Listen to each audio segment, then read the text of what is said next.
Today on Personally Speaking, our guest is Billy Keenan. He's written a powerful new book called The Road to Resilience. Stay with us, please.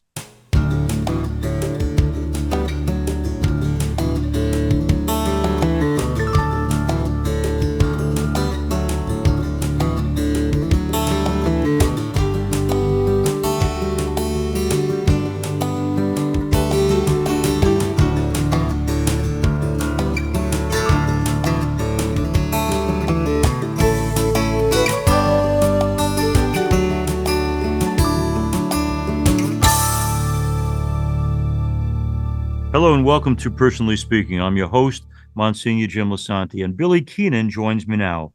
Billy Keenan was a successful teacher, a veteran, a triathlete, Irish band leader, a husband, and father. A tragic surfing accident changed all of that and left him paralyzed. In his new and powerful book, The Road to Resilience, The Billy Keenan Story, Billy speaks about facing the realization of being paralyzed, finding a way forward despite tremendous adversity and the Catholic faith that has continued to sustain him. Joining me now, I'm so pleased to welcome to Personally Speaking, author and motivational speaker, Billy Keenan. Billy Keenan is our guest. He has a wonderful book called The Road to Resilience. We'll be talking about that and Billy's journey. Billy, thanks for coming on our program. Great to be with you, Monsignor. Thanks for having me. Billy, you know, the way I found you was through a wonderful parishioner of mine who was a legend in the music business, good old Andy Cooney. How are you and Andy connected? Well, my goodness, I go back to 1986 with Andy. He had just signed on with Patty Noonan, and it's the first record they recorded together.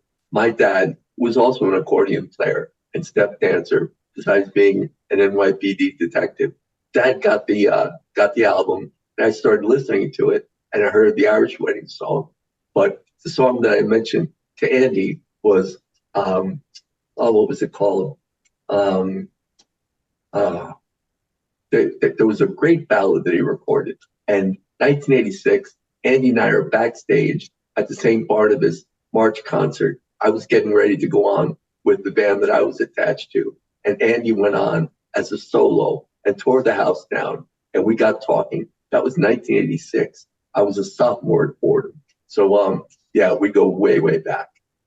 Well, he thinks the world of you, Billy, and he thought that it was important that our listeners and watchers hear your story. And even though I had done an introduction on some of what's in the book and in your life, for those who have just tuned in, I want to share with you a quote from Billy because it kind of sets the stage for where this accident led. And Billy says, he heard the word paralyzed. You try to put yourself in my place. I heard that word paralyzed just a moment before the accident. I had everything. I was the paratrooper, the musician, the lover, the batting practice pitcher, the swim coach, the triathlete, the surfer, the teacher. Now I had nothing apart from the sound of the ventilator kicking into life and filling my lungs with air. Bill, I got to ask you, when I walk by someone who has any kind of special challenge, and maybe it's just my nature, but I have a tendency to say, I wonder how well or how poorly I would handle that. Did you in your whole life ever imagine how you, Billy, might have handled the challenge that you now face? You know, just as you were speaking, I was flashing back with the question to my teaching days at North Rockland High School. And there was a young man who was wheelchair bound, part of the special ed program. And for one reason or another, every time at fifth period, I would go to the restroom before I taught sixth period, and I would pass this boy in a wheelchair. And every time I got 5 feet past him, I would bless myself and say, there, but for the grace of God. And to tell you the truth, the day that this would happen to me never occurred to me. And I never thought, how would it be? It just seemed inconceivable to think about it because I had built myself up through the constant pursuit of deliberate discomfort, whether it was in the military or afterwards my life as a triathlete and surfer. I had built myself up to tremendous physical fitness and endurance, and I kind of felt almost bulletproof. And September 14th proved that I was not. Yeah. One of the people you and I, Billy, have in common is Stephen McDonald, who went through so much of what you've gone through. Tell me about the connection there. How did you guys get to be the friends that you are and were? Well, I tell you, I first encountered Stephen Although I knew about him for years because of my dad being on the NYPD, and everybody, almost all the Catholics throughout the tri-state area Yeah. came to know Stephen in one Yeah. way or another. But Right. my first year of teaching was 1996 at Albertus Magnus High School, my alma mater. And during that year, Stephen came to speak to the entire student body. And Mm. since I had a band, I was the music minister for the school in addition to teaching ninth to 10th grade history. So I had to mic Stephen up. So physically, in terms of proximity, I got very close to him. And we just had a couple of just quick conversation back and forth between the two of us and nothing more. And then I had my accident. And 6 weeks into my recovery, I was about, I was in the pit of despair, just that abyss of self-pity, of grief for the man that I had lost. It was about as low as it could go. Yeah. And I was in the hospital, and a man walked in one day and said, Billy, my name is Dennis Lynch. You taught my daughter at Albertus. He said, he took out his iPhone. And he said, I've got Steve McDonald on the phone, and he wants to talk to you. And I just stopped everything. Yeah. And it was at a time of day where I didn't have my speaking valve in because I was straight and invented as well at the time. So I couldn't speak. So Stephen just spoke to me for about 8 minutes. And it was a conversation that changed everything for me. And he said, Billy, there's only one reason that you survived. God has a plan for you. It's the only reason you're still here. They said, Billy, when your rehab is over, when you're stronger, you're going to come back and contribute in a significant way. And don't ever forget that in the end, there will be life. There will be life. There will be life. And that was it. Just a quick conversation. And the next day, complete change. Now, I had been struggling sleeping for the first 6 weeks after my injury. They were giving me medication to help me sleep. My grief was so profound that I was awake all night long. I tried to pray, and my prayers were very, very much like our Savior in the Garden of Gethsemane. Mm. Please let this cup pass from me. But as our Savior said, let it be your will, not mine. I was not there, Monsignor. I was so far from that. But after that conversation with Steve, I woke up the next day. I said to my speech therapist, Jacqueline, I'm going back to teach. She said, that's fabulous, Billy. Yeah. You just can't breathe. Oh. I could see where this would be a problem. And my physicians, the medical team, never thought that I'd be able to wean myself off the vent. But we worked doggedly for 4 months, and a miracle happened. I got off the vent, and I was breathing independently. And that was the first step on my road back to teaching. And really, the impetus, the catalyst for that moment came in a small conversation with Stephen. And you know what? We never made contact. And then in January of 17, he passed. Mm-hmm. And in May of 18, that same man, Dennis Lynch, got me together with Patty Ann. And we became very dear friends.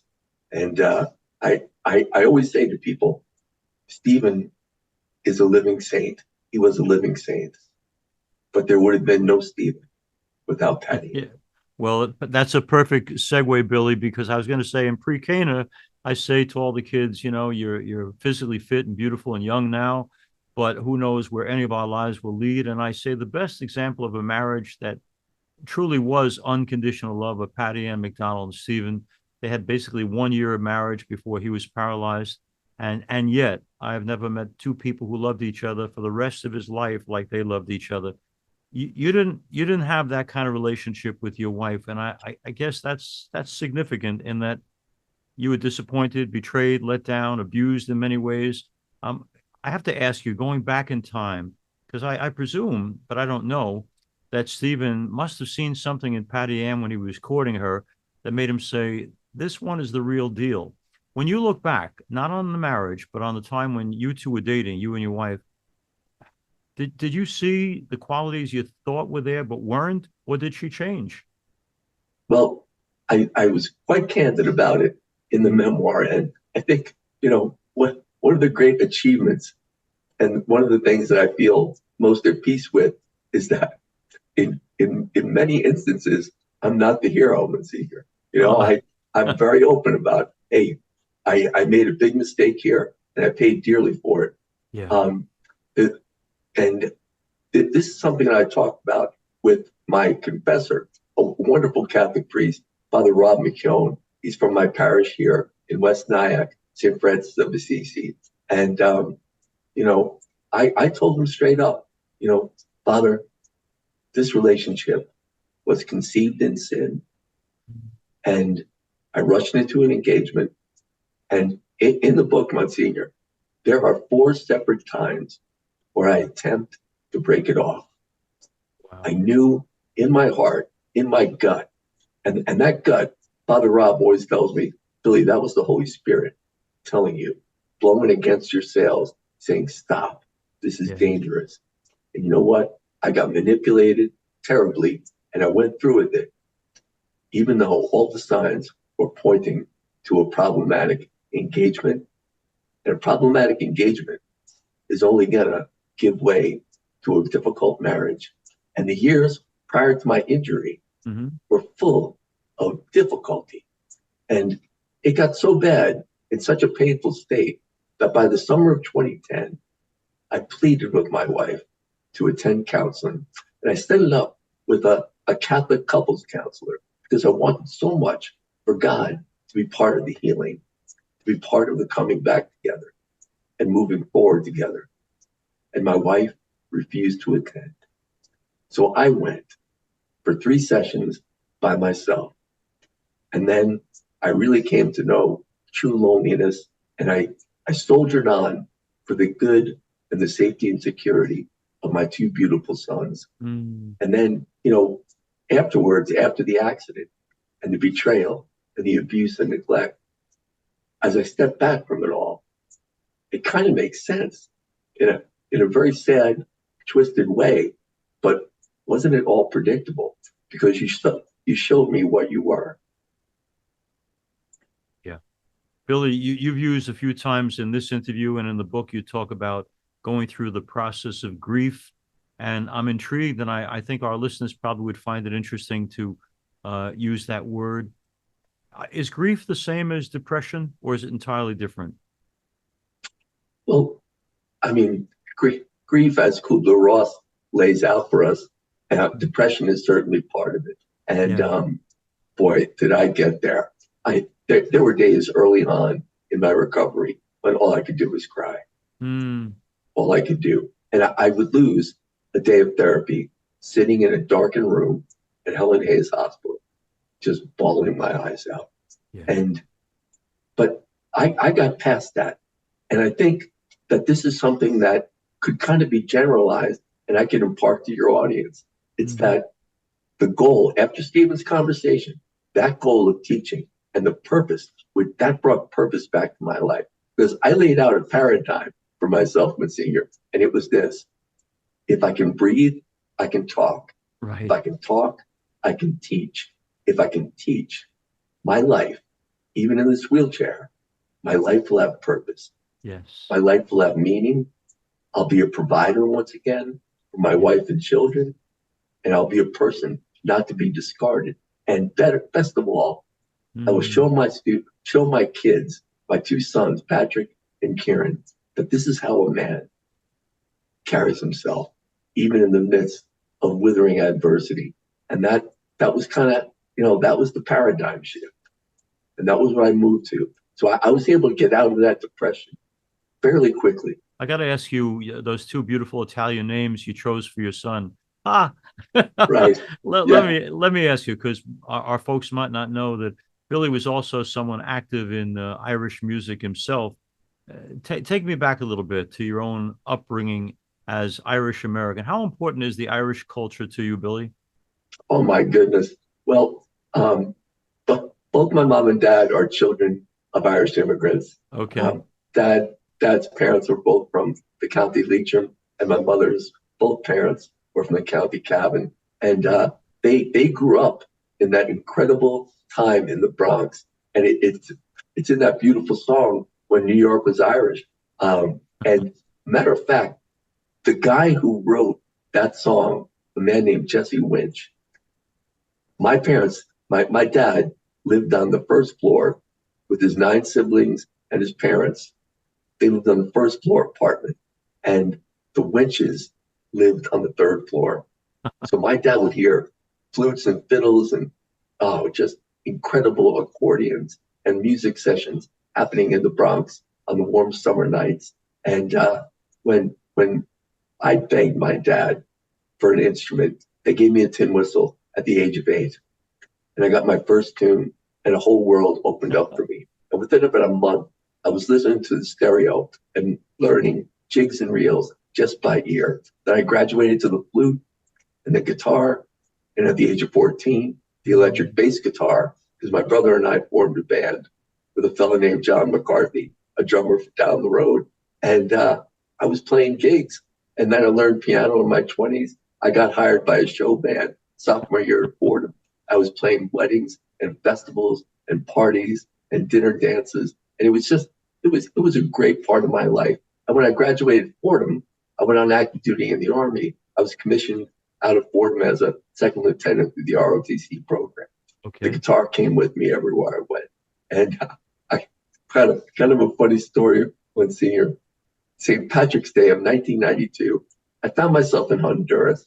I volunteered for a 6-month tour of duty in the Republic of Honduras, and I played in front of about 300 people with myself, my tin whistle, the guitar, and a microphone, and 300 soldiers. So the music came with me everywhere I went. Great companion, thank God. I thank God that I had it, and I think I used the gift that He gave me to bring joy, and I think that chapter of my life was a really, truly beautiful one. We talked a little bit before about forgiveness, but I want to come back to it in a circuitous way, Billy. I have a great friend, Father Jack Maloney, and he taught me this phrase a long time ago, which is an Irishism, as I call it. I'm James Patrick Lisante, so I've got half Irish in my background. And the phrase is, many a man has cut a rod to beat himself with, and that we are sometimes our worst critics. You look back to the accident, you're out surfing, a choice that you made, the accident happens and it changes your life. I would think one of the toughest things we can do for ourselves in that circumstance is not get into the blame game of, I made this choice, it was a disastrous choice, the accident happened, and beat myself up, hit myself with that rod for the rest of my life. How did you get past beating up Billy? I'll tell you, the truth is I'm still grappling with it. But it's very different for me, though. The thing that I have trouble forgiving myself for, as I read the pages of The Road to Resilience, was not being able to stop the marriage from happening. 4 times, with deliberate intention, I tried to break it off, and was brought back into it through the crudest of manipulations. One that was used on me time and time again, both before the marriage and afterwards, to get what she wanted. And I saw it, but didn't recognize it. And that last chance that I had to save this amazing body, as it was, the surfer and triathlete, came in 2010 when she refused to go to counseling. Then and there, that was the moment to, with perfect justification, to walk away from the marriage and say, you know what?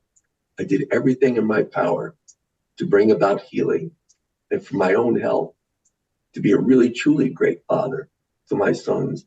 I need to find happiness and peace. And it's not within this marriage.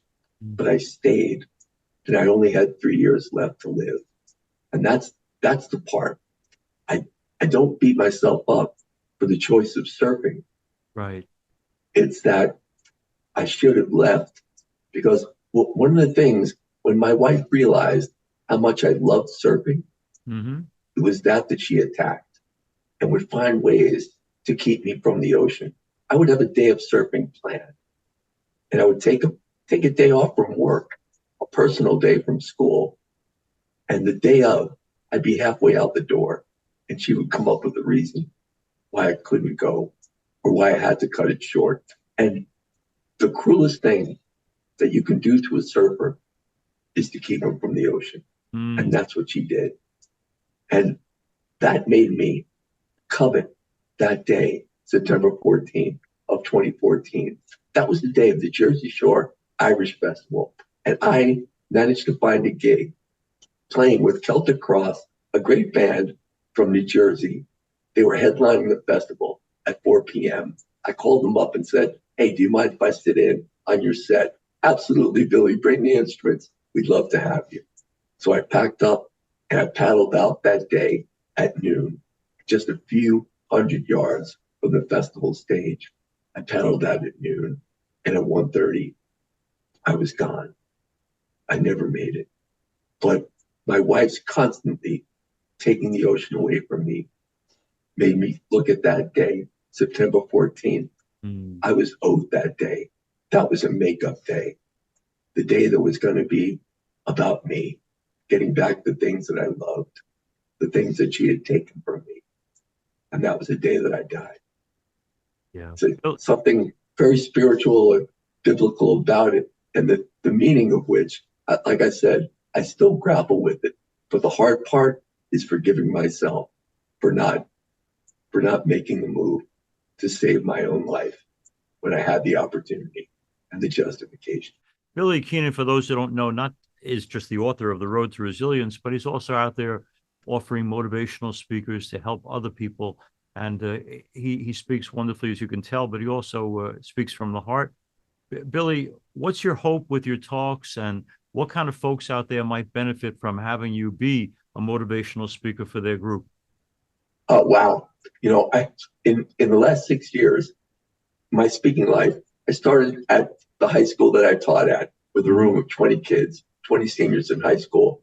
And within about 2 years, I'd spoken at West Point, the U.S. Military Academy, St. John's, my alma mater, Fordham University. And I've done high schools and colleges, athletic teams, all throughout the tri-state. I've done a few corporate meetings. And, you know, my message, I think, resonates with anybody at any phase of their life but to young people, where so much of my mission, so much of my ministry focuses on. I talk about resilience as being a bank account. And the way to get resilience is to fill up that bank account. But how do you make deposits in the account of resilience?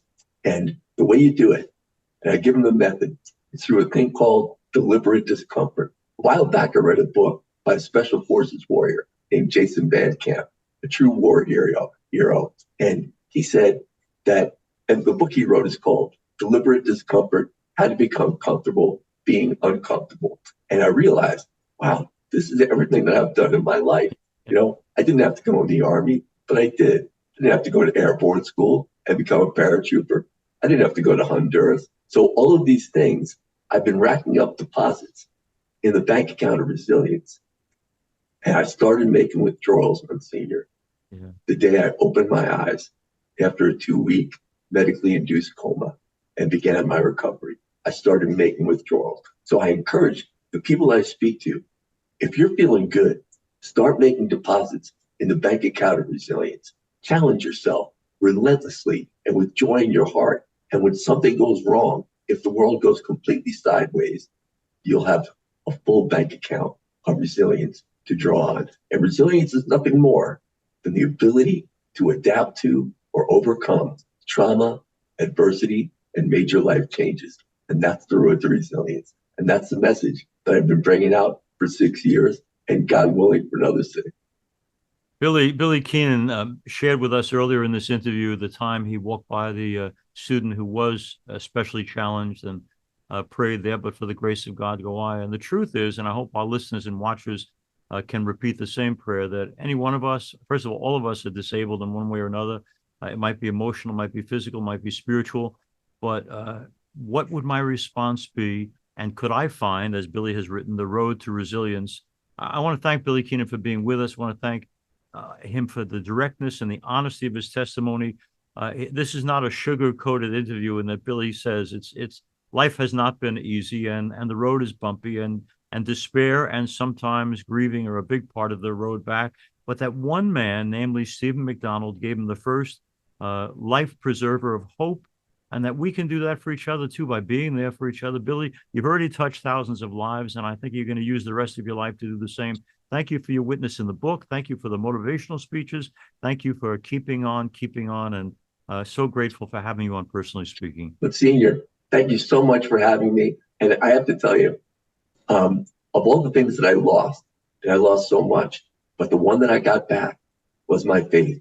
Summer 2015, I went from being a call and answer Catholic to being a Roman Catholic Christian. And it all happened at the Marian Shrine, saying the Rosary and the Chaplet of Divine Mercy. Wow. And I looked up at the crucifix, saw the wound in his side, fixated on it, and found tears coming down my cheeks. And at that moment, I was reborn a Christian. So of all the things I've lost, I've gotten back my faith, and I really joined Jesus Christ, and I found a brother in my suffering, and that has been the greatest gift of all. So I thank you so much, Monsignor, for everything you do to be an evangelizer and to carry the word of our Savior out to so many of your viewers and listeners. And it's just been a gift to be with you. Thank you. Billy, thank you so much. Billy Keenan, thank you for being our guest. As we end today's program, I thank you for being with us. If you need to reach me, you can get me at personallyspeakingpodcast@gmail.com. If you want to not just listen to this program, you can also see it on YouTube by going to Personally Speaking with Monsignor Jim Lisante. If you do, please hit like and subscribe. We're also on Facebook at Personally Speaking with Monsignor Jim Lisante, and now we're on Instagram at Personally Speaking Podcast. I'm privileged to serve as host and executive producer of Personally Speaking. Our producer is Lisa Jandovitz. Thanks so much for joining us. We'll be with you again next time on Personally Speaking.